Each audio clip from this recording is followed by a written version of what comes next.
لیکن مجھے اسے منانا تھا. وہ میرا پرنس چارمنگ تھا, وہ ہی مجھے اس صورتحال سے بچا سکتا تھا. چچی, عباس شادی کریں گے نا مجھ سے؟ بولے نا عباس, آپ مجھ سے محبت کرتے ہیں اور شادی بھی کریں گے. میں نے بے ساختہ عباس کے دونوں ہاتھ تھام لیے, مگر اس نے مجھے یوں جھٹکا کہ میں لڑکھڑا کر فرش پر گری تھی. کون سی محبت بی بی, کیسی محبت, اور میں کیوں کرنے لگا تم جیسی بد چلن اور آوارہ لڑکی سے شادی, جو پوری یونیورسٹی میں اپنی قابل اعتراض تصویریں بانٹتی پھرتی ہے. مجھے معاف رکھو لڑکی, تم جیسیوں سے بہت پالا پڑا ہے میرا. میں پھٹی پھٹی آنکھوں سے عباس کو دیکھ رہی تھی. کیا یہ سچ میں وہی عباس تھا جس نے کل رات مجھ سے محبت کا دعویٰ کیا تھا؟ نہیں, یہ وہ عباس تو ہو ہی نہیں سکتا تھا. اور ایسے وقت میں جب لڑکی بدنام ہو, کون ہی اس سے شادی کرنا چاہتا ہوگا؟ مجھے عباس غلط نہیں لگا تھا, وہ ٹھیک ہی کر رہا تھا جو اس صورتحال میں کوئی بھی کرتا. میں اٹھی اور جا کر اپنے کمرے میں بند ہو گئی تھی. میں بیٹھی رو رہی تھی کہ فون کی نوٹیفیکیشن ٹون بجی. یہ فون عشا کا پرانا فون تھا جو اس نے استعمال کے لیے مجھے دیا تھا, کیونکہ میرا فون تو شامیر کی گاڑی میں ہی رہ گیا تھا اور وہ واپس کرنے والا تھا نہیں. میں نے فون اٹھا کر دیکھا تو ساری دنیا میری آنکھوں کے سامنے گھومنے لگی تھی اور آنکھیں پتھر کی ہو چکی تھیں, کیونکہ میری چند اور تصویریں انٹرنیٹ پر اپلوڈ ہو چکی تھیں, جن میں صرف میں نہیں تھی بلکہ میرے ساتھ کوئی لڑکا بھی تھا. وہ تصویریں اتنی مہارت سے ایڈٹ کی گئی تھی کہ کوئی بھی کہہ سکتا تھا یہ میں ہوں, لیکن یہ میں نہیں تھی. اور میں جانتی تھی یہ گھٹیا حرکت کس کی ہے. یہ گھٹیا حرکت شامیر کی تھی. اس نے میرے فون کا غلط استعمال کیا تھا اور میری تصویریں فون سے لے کر غلط طریقے سے ایڈٹ کر کے مجھے بڑی دنیا میں بدنام کر کے رکھ دیا تھا.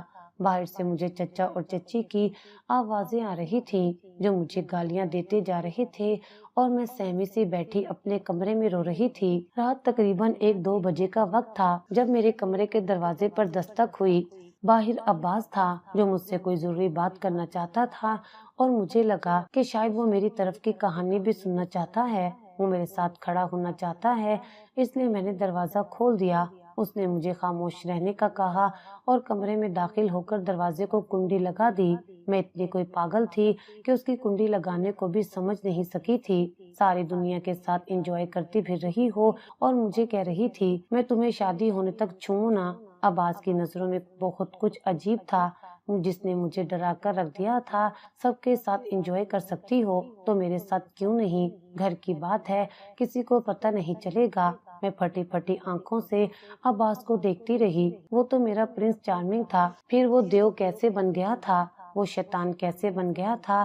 اس نے میرا ہاتھ پکڑ کر مجھے اپنے قریب کھینچا اور میری گردن پر جھکنے کی کوشش کر رہا تھا, جبکہ میں خود کو اس سے چھڑوانے میں ہلکان ہو رہی تھی. وہ مرد تھا, طاقت میں مجھ سے زیادہ تھا اور مجھ پر حاوی ہو رہا تھا. اس نے اپنے دانت میری گردن پر گاڑے تو مجھے ساری دنیا سے ایک دم نفرت سی ہو گئی تھی. میں نے جس سے محبت کی تھی وہی جانور نکل آیا تھا, لیکن مجھے خود کو اس جانور کے ہاتھوں میں تباہ نہیں ہونے دینا تھا. مجھے خود کو بچانے کی کوشش کرنی تھی. اس نے مجھے بیڈ پر پھینکا اور میرے اوپر جھک گیا. میں نے سائڈ ٹیبل پر پڑی الارم کلاک کو دیکھا اور اگلے ہی لمحے کھینچ کر اس کے سر میں ماری تو وہ تکلیف سے دوہرا ہوتا میرے اوپر سے ہٹا تھا, اور یہی موقع تھا. میں اٹھی اور دروازے کی کنڈی کھول کر وہاں سے بھاگ نکلی تھی. میں اس گھر میں محفوظ نہیں تھی. میں عباس کی شکایت لے کر کسی کے پاس بھی نہیں جا سکتی تھی کیونکہ کوئی میری بات نہ سنتا. اس لیے اس گھر سے بھاگ جانے میں ہی مجھے اپنی عافیت لگی تھی. میرا رخ مین گیٹ کی طرف تھا جسے عبور کرتی میں اس گھر کو ہمیشہ کے لیے چھوڑ چکی تھی. میرے دل میں یہاں رہنے والوں کے لیے صرف نفرت تھی اور میں کبھی واپس نہیں آنا چاہتی تھی. میں بھاگتی چلی جا رہی تھی سڑک پر نامعلوم منزل کی طرف, جب میں ایک گاڑی سے ٹکرائی اور ہوش و حواس کی دنیا سے بیگانہ ہوتی چلی گئی تھی. مجھے ہوش آیا تو میں ہسپتال میں تھی. میں ایک لیڈی کی گاڑی سے ٹکرا گئی تھی جو مجھے ہسپتال لے آئی. اس نے مجھ سے میرے گھر کا پتہ پوچھا, لیکن میں گھر نہیں جانا چاہتی تھی, اس لیے میری خواہش پر میرے ٹھیک ہوتے ہی وہ مجھے یتیم خانے چھوڑ گئی تھی. میں یتیم خانے میں ہی رہنے لگی تھی اور اسی کو اپنا گھر مان لیا تھا. میں پڑھی لکھی تھی سو وہاں دوسروں کو بھی پڑھانے لگی تھی. بدلے میں تحفظ بھری چھت اور 2 وقت کا کھانا مجھے مل جاتا تھا. میرے لیے یہی بہت تھا. میری زندگی یتیم خانے میں ہی گزرنے لگی تھی اور پھر بیتتی ہی چلی گئی، وقت پر لگا کر گزرتا گیا اور یتیم خانے میں مجھے رہتے 3 سال گزر گئے تھے۔ ان 3 سالوں نے مجھے بہت کچھ سکھا دیا تھا۔ میں نے سب کچھ چھوڑ کر خدا سے نزدیکی اختیار کر لی تھی اور دین کو سیکھ کر اس پر عمل کرنے لگی تھی۔ میں نے شرعی پردہ بھی شروع کر دیا تھا اور خدا کے حکم سے ان سب کو بھی معاف کر دیا تھا جو مجھے تباہ کرنے کا باعث بنے تھے۔ میں نے اپنے رب سے معاف کرنا سیکھ لیا تھا۔ بہت بدلاؤ آ چکے تھے ان 3 سالوں میں میری زندگی میں، اور 3 سال بعد ایک دن اچانک میں نے اسے دیکھا تو خود کو پتھر ہوتی محسوس کیا تھا۔ وہ عباس تھا جو یتیم خانے میں کھانا بانٹنے آیا تھا۔ وہ بھی بہت بدلا بدلا سا لگ رہا تھا اور اپنے ہاتھوں سے سب کو کھانے کے ڈبے دے رہا تھا اور ساتھ ساتھ سب سے التجا کر رہا تھا کہ دعا کرو میری محبت مجھے مل جائے۔ جب میری باری آئی تو مجھے کھانا دیتے ہوئے اس کی نظر مجھ پر اٹھی اور نقاب سے نظر آتی میری آنکھیں دیکھ کر وہ مجھے پہچان گیا تھا اور یکا یک مجھے دیکھنے لگا تھا۔ میں نے کھانا وہیں چھوڑ دیا اور وہاں سے اندر آ گئی۔ میں نے سب کو معاف کر دیا تھا کیونکہ خدا معاف کرنے والوں کو دوست رکھتا ہے، لیکن میرے دل سے خفگی ختم نہیں ہو رہی تھی۔ بہت رلایا تھا میرے اپنوں نے مجھے۔ میں یوں ہی بیٹھی تھی کہ پتہ نہیں کس کی اجازت سے وہ اندر آ گیا اور آتے ہی میرے قدموں میں گر گیا تھا اور سر میرے پیروں پر رکھ دیا تھا اور کہنے لگا، میں تمہارا گنہگار ہوں رانیہ، تم جیسے چاہو مجھے سزا دو، لیکن میرا گواہ خدا ہے تم سے بہت محبت کی ہے میں نے۔ وہ ایک لمحہ جب انسان شیطان بن جاتا ہے، میں بھی اپنے نفس پر قابو نہ رکھ سکا اور شیطان بن گیا، جس کا احساس مجھے آج تک اندر سے کھا رہا ہے۔ میں اندر سے کھوکھلا ہو چکا ہوں اور تمہارے جانے کے بعد مجھے احساس ہوا تم سے تو عشق ہو گیا تھا مجھے۔ پل پر تمہارے لیے تڑپتا میں تمہیں ڈھونڈتا رہا تھا۔ میں تمہارے لیے جہاں گشت وہ بے تحاشا رو رہا تھا اور اس کے آنسو دیکھ کر میرے دل سے خفگی بھی جاتی رہی تھی۔ میرے رب نے اس کے دل میں پچھتاوا ڈال کر جو سزا اسے 3 سالوں میں دی تھی وہ کافی تھی اس کے لیے۔ کسی انسان کے اندر پچھتاوے گھر کر لے اور ضمیر روز عدالت لگا لے تو یہ بہت بڑی سزا ہوتی ہے۔ تم واقعی اللہ کی پسندیدہ نکلی یار، تمہارا صبر ہم سب کو کھا گیا۔ وہ لڑکا شامیر جس نے تمہاری تصویر وائرل کی، اس نے میری بہن ایمان کی زندگی بھی برباد کر دی۔ اس نے ایمان کو بری طرح استعمال کر کے چھوڑ دیا، اور جب ایک دن ہمیں پتہ چلا کہ ایمان ماں بننے والی ہے تو سب کے سروں پر بجلیاں گری تھیں۔ بے عزتی کے ڈر سے اماں نے ایمان کو زہر دے دیا اور ابا اس غم میں ہارٹ اٹیک سے چل بسے۔ اپنی ہی بیٹی کو زہر دینے کے بعد اماں بھی کہاں ہوش میں رہ سکتی تھی۔ ان کا ذہنی توازن بگڑ گیا اور اب وہ پاگل خانے میں ہوتی ہیں، اور شامیر کا اتنا بڑا ایکسیڈنٹ ہوا ہے کہ وہ بستر کا ہو کر رہ گیا ہے، نہ بول سکتا ہے نہ کچھ کر سکتا ہے، بس دیکھتا رہتا ہے۔ تمہارا صبر، تمہاری خاموشی ہم سب پر قیامت بن کر اتری، اور ہمارے مظالم نے ہمیں کہیں کا نہیں چھوڑا۔ ہم نے تمہارے ساتھ غلط کیا، میں تمہیں ڈھونڈ ڈھونڈ کر تھک گیا تھا، اب تم مل گئی ہو اور کہیں جانے نہیں دوں گا تمہیں۔ تمہارے ابا کا گھر اور کاروبار تمہیں واپس کرنا چاہتا ہوں کیونکہ وہ سب تمہارا ہے، بس تم مجھے معاف کر دو اور مجھے برباد ہونے سے بچا لو۔ میرا ہاتھ تھام لو رانیہ۔ میرے کان سائیں سائیں کر رہے تھے اور میری نظریں بے ساختہ آسمان کی طرف اٹھی تھی۔ میں نے سب کو معاف کر کے اپنا معاملہ خدا کے سپرد کر دیا تھا، اور خدا نے میری زندگی برباد کرنے والوں کو ان کا انجام دکھا دیا تھا، ان کو مکافات عمل دکھا دیا تھا۔ میں نے عباس کو وہاں سے جانے کا کہہ دیا تھا کیونکہ میرا دل اس پر پھر سے اعتبار کرنے کو نہیں مان رہا تھا۔ میں اسے معاف کر کے بھی جیسے نہیں کر سکی تھی، لیکن مجھے دین سکھانے والی باجی نے سمجھایا کہ جسے غلطی کا احساس ہو جائے اس سے بڑھ کر مخلص کوئی نہیں ہو سکتا ہے، اور معاف کر کے آگے بڑھ جانے میں ہی بھلائی اور بہتری ہوتی ہے۔ میں نے بھی عباس کو معاف کر دیا تھا اور میرا نکاح یتیم خانے میں ہی ہوا، اور پھر میں عباس کے ساتھ رخصت ہو گئی تھی۔ واقعی صبح کا بھولا شام کو گھر لوٹ آئے تو اسے بھولا نہیں کہتے۔ عباس مجھ سے بہت محبت کرتا تھا اور اس کے ساتھ زندگی گزارنے کا میرا فیصلہ بلا شبہ دعا میں یاد رکھیے گا۔ فی امان اللہ۔ اللہ اس نے حافظ۔ دعا میں قبول کیا ضرور تھا یاد اور مجھے رکھیے گا۔ اپنی بیوی کی حیثیت سے وہ عزت دی تھی جو میرا حق تھا۔